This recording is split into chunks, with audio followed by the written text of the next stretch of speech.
Terima kasih pemirsa, Anda masih bersama kami di iNews Prime. Benarkah pembacokan terhadap Hermansyah dilakukan secara sadar dan terencana oleh para pelaku? Kami telah terhubung dengan Kombes Pol Andri Bowo, Kapolres Metro Jakarta Timur. Selamat malam Pak Andri.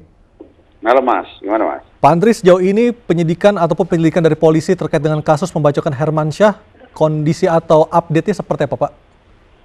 Yang jelas saya punya kebijakan ya. Saya sampaikan ke media massa dan ke publik bahwa saya perintahkan kepada anggota kemarin ya bahwa sebelum dapat hal-hal yang signifikan untuk melihat masalah ini secara baik, saya perintahkan untuk tidak kembali ke komando atau ke rumah. Jadi anggota mesti di lapangan bekerja keras, ya mengurai, ya menemukan hal-hal yang memang nanti signifikan dengan pengungkapan perkara ini. Gitu. Artinya polisi akan all out untuk membuka kasus ini seterang benderang mungkin Pak ya, dan secepat mungkin tentunya Pak ya? Ya, jadi anak-anak harus tangguh, harus tabah, teliti, ya cermat, ya namanya juga reserse itu bahasa Inggris Jerman reserse, kalau bahasa Inggris research. Jadi ya mereka sebagai peneliti yang punya skill, ya punya metodologi, punya motivasi, ya punya tujuan ya untuk bisa mengungkap ini gitu. Oke, Pak, apakah ada jejak ataupun sidik jari dari para pelaku yang tertinggal di badan mobil milik korban, Pak Andri? Itu nanti ya kita lakukan identifikasi ya. Apakah kondisi tadi malam tuh hujan juga waktu kemarin ya, gitu, masuk hujan dan sebagainya. Kita lihat nanti. Dan juga kan mobil itu sudah bergerak ke Depok, ya, pertama kali sejak itu TKP. Apakah kemudian ada jejak sidik jari pelaku di mobil? Nanti itu perlu lakukan identifikasi. Tetapi ada satu barang yang tertinggal di TKP yang itu nanti kita amankan. Dan mudah-mudahan itu juga nanti bisa match ya, kalau memang pelaku sudah ketangkap. Itu bisa match dengan apa yang sesungguhnya terjadi gitu Pak. Apakah barang tersebut bisa dipastikan milik para pelaku Pak Andri? Ya itu di tempat umum ya, di tempat umum. Jadi di TKP yang ada barang, tentunya seluruh barang yang ada di situ harus kita amankan. Dan kaitannya apakah ada kaitan dengan pelaku, nanti kita lihat. Tetapi tugas kita sekarang coba mengangkat ya jejak sidik jari yang ada di barang tersebut yang kita amankan gitu. Pak Andri, kejadian terjadi pada Minggu dini hari pada pukul 4 pagi, artinya ketika itu mungkin suasana ataupun lalu lintas di kilometer 6 di Tol Jagorawi tidak terlalu banyak lalu lalang kendaraan, tidak terlalu banyak orang yang melihat. Apakah ini menjadi kesulitan tersendiri bagi polisi untuk mengungkap kasus ini, Pak? Pertama tentunya variabel atau jumlah daripada saksi ini kan juga menentukan sebuah perkara. Banyaknya saksi juga bisa juga itu menjadi satu hal yang positif dan pengungkapan, tapi juga bisa tidak. Tapi sedikitnya saksi juga itu juga bisa menjadi hal yang positif juga sebaliknya. Tetapi yang paling penting adalah bagaimana sekarang polisi ya kita ini anak-anak bekerja mengurut ya kan proses ya. Pertama tentunya korban ya. Dari mana saja yang bersangkutan berangkat pada malam itu sampai kemudian titik kejadian. Termasuk juga dugaan kepada pelaku. Ya kita juga akan urut betul-betul ya pergerakan daripada atau mobilisasi dari pelaku itu dari mana mereka berangkat dan kemudian kemana mereka kemudian berangkat setelah kejadian itu. Itu yang paling penting sekarang. Gitu. Pak Andri, apakah benar sebelum terjadinya peristiwa pembacokan ataupun penganiayaan pada Minggu dini hari kemarin, korban sempat mengalami ataupun menerima sejumlah teror sebelumnya, Pak? Saya kira sampai hari ini saya tidak mendapatkan informasi yang berkaitan dengan tersebut ya.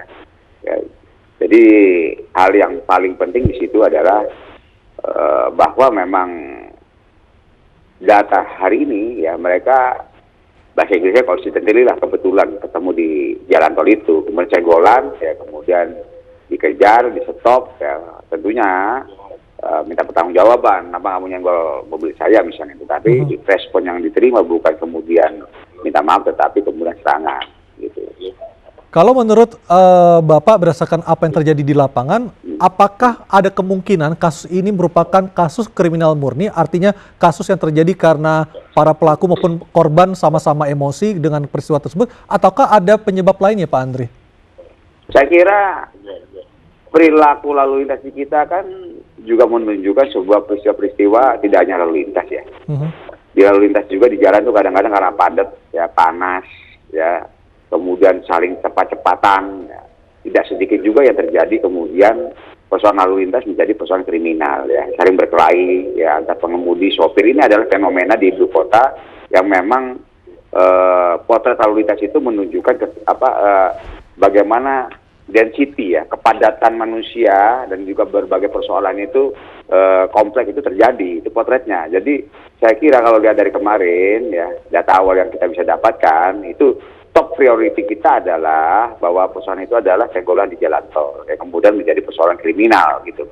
Itu yang menjadi top priority. Tanpa kita juga menghilangkan ya hipotesa atau kemungkinan lain. Tapi tentunya kemungkinan lain itu kan perlu didukung oleh sesuatu hal yang informatif dan valid gitu loh. Tanpa itu saya kira itu tidak bisa kita jadikan pijakan gitu loh.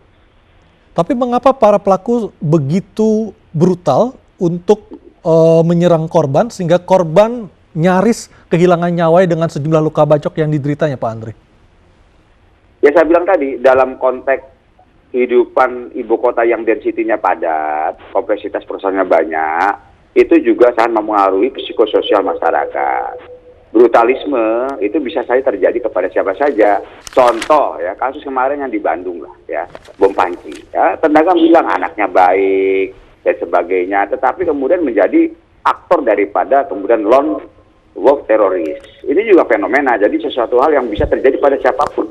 Bapak juga kemudian yang tadinya baik juga bisa mungkin jadi brutal ketika kemudian Bapak dihadapkan pada persoalan-persoalan yang Bapak sendiri mungkin tidak bisa menghadapi itu secara tenang. Siapapun bisa menjadi brutal, siapapun bisa melakukan vandalisme ketika kemudian trigger yang kemudian melewati batas ambang kemampuan dia mengendalikan situasi dirinya itu akan terjadi. Ya. Bagaimana dengan hipotesa yang beredar di masyarakat, Pak? Karena korban adalah pakar IT yang telah menyatakan pendapatnya soal chat Rizik Syihab dengan Firza Hussein sehingga pendapat tersebut menjadi latar belakang terjadi kasus pembacokan. Apakah polisi juga melihat kondisi ini, Pak? Saya kira begini, kita sudah melakukan sebuah tracking IT ya. Kita juga punya tim cyber, kemudian Mbak Wakapolres kita juga seorang ahli cyber, menjadi tim bagian dari Mabes Polri. Kita tracking. Jadi memang tracking ini adalah tracking hit and run, hanya dia share sekali hilang. Jadi saya pikir, saya bilang tadi, informasi yang valid harus dipegang betul-betul. Zaman teknologi seperti ini, siapapun bisa memberikan informasi, menyampaikan berbagai hal yang tidak konkret, tidak faktual, yang hanya sifatnya mengganggu situasi, ya sehingga kemudian gangguan itu akan menjadi persoalan-persoalan di masyarakat. Saya kira masyarakat Jakarta adalah masyarakat yang umumnya terdidik, ya, masyarakat yang modern, pembangunan juga terus berkelanjutan, ya. Jadi kalau memang hidup dalam masyarakat modern, pendekatan kita harus pendekatan yang rasional, yang dasar empiriknya ada, dasar kevalidatan suatu peristiwa itu bisa terverifikasi. Tanpa itu saya kira kita nanti kacau jadinya. Tenang melihat masalah, kemudian lihat ukurannya, ada indikator penilaiannya, itu yang harus kita pegang. Gitu. Baik, Pak Andri, terima kasih atas waktunya berbincang bersama kami dari iNews Prime. Selamat malam, Pak Andri. Masih. Dan pemirsa, beralih ke informasi lainnya, pemirsa, hingga kini Densus 88 Anti Teror masih memeriksa pria berinisial AW yang menjadi penghuni rumah kontrakan sekaligus tersangka pemilik bom panci yang meledak kemarin. Kondisi rumah kontrakannya pun telah sepi dari penjagaan petugas.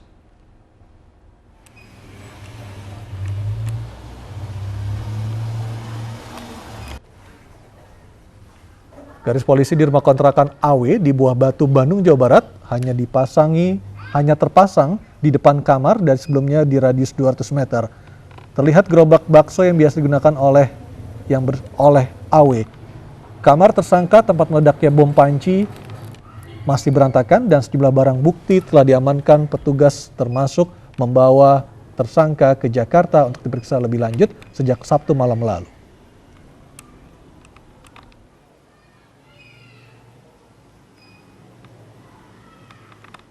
Sementara itu, orang tua tersangka perakit bom panci di Bandung tidak menyangka sang anak terlibat dalam peristiwa tersebut. Selain mengetahui perubahan perilaku anaknya, ia juga mencurigai anaknya yang tiba-tiba tidak mau bersosialisasi dengan warga sekitar.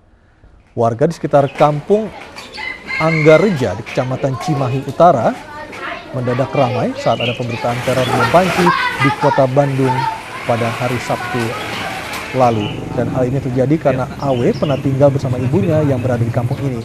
Ibu perakit bom ini tak kuasa menahan kesedihan saat mengetahui sang anak terlibat peristiwa ledakan bom panci di Bandung, Jawa Barat. Sebelum meninggalkan rumah sejak 6 bulan lalu, sang ibu merasakan banyak hal yang berubah pada diri anaknya. Mulai dari memisahkan diri dan tidak mau bergaul dengan masyarakat sekitar hingga mengurung diri di rumah. Tersangka yang merupakan anak satu-satunya ini memilih pergi tanpa alasan menuju Bandung. Keterangannya dari Bumbulang. Oh, keterangannya dari Bumbulang. Iya. Polisi WhatsApp katanya ke keluarga di sana rebahan. Pulang kerjanya terlalu malam, jam 11 malam. Baru saya nasihatin, dia nggak menerima. Lalu dia minggat dari sini. Bukan minggat, itu masih tahu dulu ke orang tua, bukan minggat. Kagetnya nggak terlalu kaget, harus ibu udah curiga habis lebaran. Dia itu nggak bergabung dengan keluarga, menyendiri, pulang ke Bandung lagi duluan, nggak sama orang tua. Terus HP-nya nggak aktif seminggu itu habis lebaran. Pas ada berita yang bernama Agus, ibu nggak apa-apa.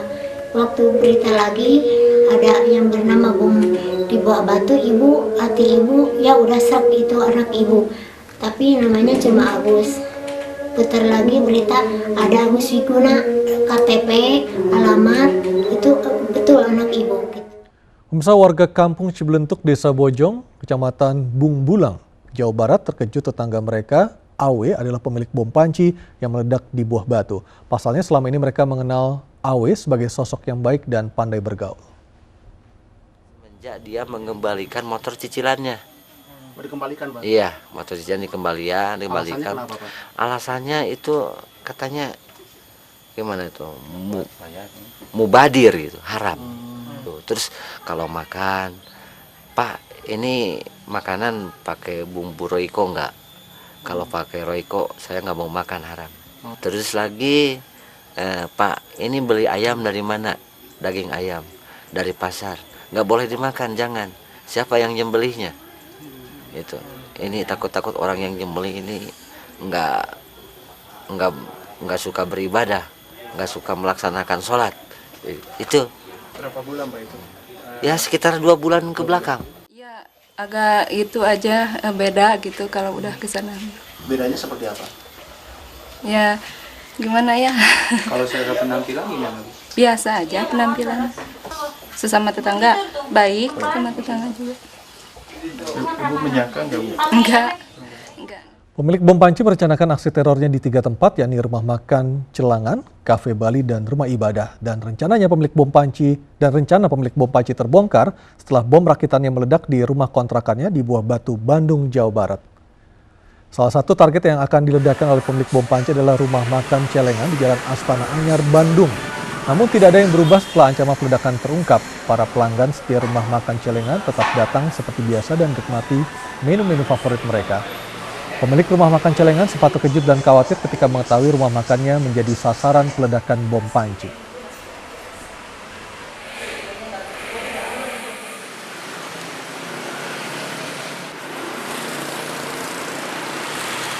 Lokasi lain yang menjadi target teror adalah Cafe Bali di Jalan Braga, Bandung, Jawa Barat. Sejak informasi Cafe Bali menjadi sasaran teror, kawasan Jalan Braga pada hari Minggu kemarin mendadak sepi, tidak seperti biasanya yang selalu ramai dengan aktivitas warga.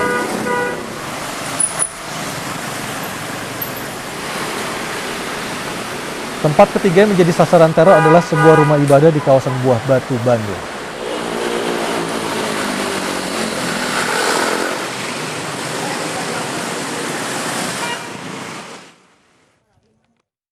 Bom panci terjadi Sabtu sore sekitar pukul 15.30 di Kampung Kubang Berem, Sekajati, Buah Batu, Bandung. Polisi menyatakan bom meledak karena terjadi kesalahan teknis saat merakitnya. Polisi mengamankan pemilik bom panci berinisial AW, 21 tahun, asal Garut. AW mengaku merencanakan peledakan untuk berjihad memerangi orang-orang yang tidak sepaham dengannya.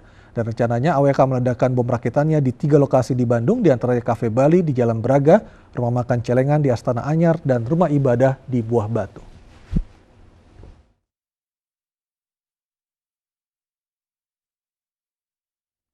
Pemilik bom panci AW Ya pemirsa, usai pariwara, iNews Prime akan segera kembali sesaat lagi.